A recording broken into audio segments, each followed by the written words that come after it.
Welcome back to Bhagavatam series episode number 15. నా previous వీడియోలో కాల విశేషాల గురించి నేను ఎక్స్ప్లెయిన్ చేశాను. ఎవరైనా ఇంట్రెస్ట్ ఉన్న వాళ్ళు ఉంటే ఆ ఎపిసోడ్ కూడా చూడొచ్చు.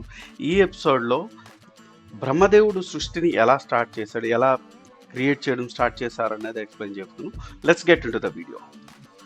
మహాసృష్టి చేయాలనే కోరికతో బ్రహ్మదేవుడు 100 సంవత్సరాలు తపస్సు చేశాడు.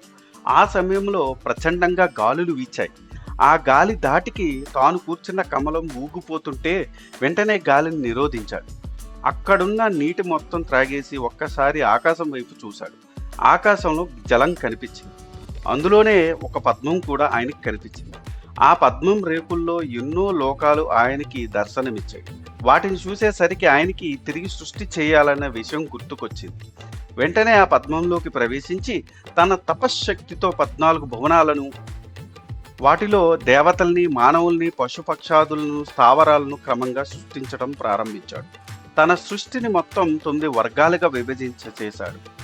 మొదటిది మహతత్వం, అహంకారతత్వం, భూత సృష్టి, ఇంద్రియ సృష్టి, దేవతా సృష్టి, తామస వర్గ సృష్టి, స్థావర వర్గ సృష్టి, తిర్యాకుల సృష్టి, మానవులు, దేవతలు.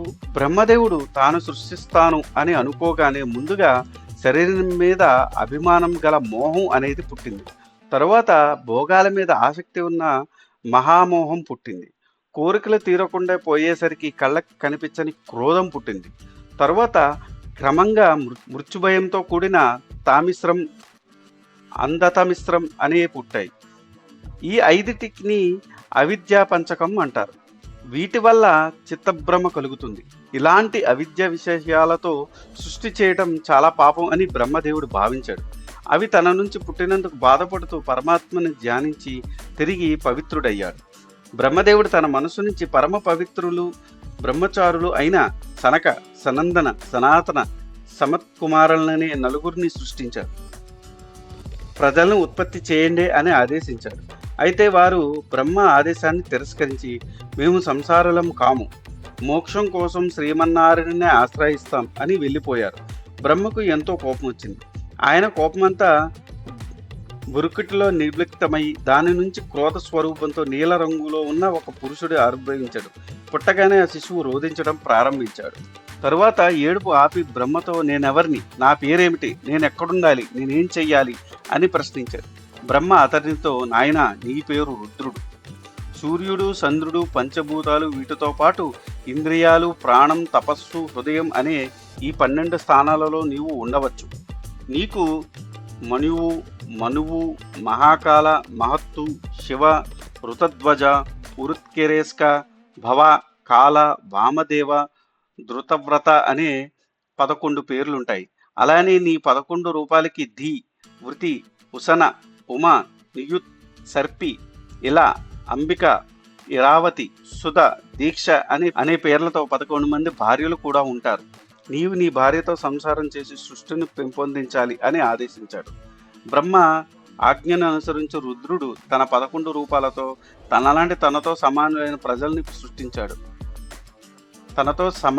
ప్రజల్ని సృష్టించడం ప్రారంభించాడు. దాంతో క్రమంగా రుద్రగణాలు సంఖ్య అపరిమితంగా లోకంలో పెరిగిపోతుంది. అది తెలిసి బ్రహ్మదేవుడు రుద్రుని పిలిచి, నాయన ఇప్పటివరకు చేసిన సృష్టి చాలు, ఇక ఆపేసి తపస్సు చేసుకోండని చెప్పగా వారు సరేనని తపస్సు చేసుకోవడంలో నిమగ్నులయ్యారు.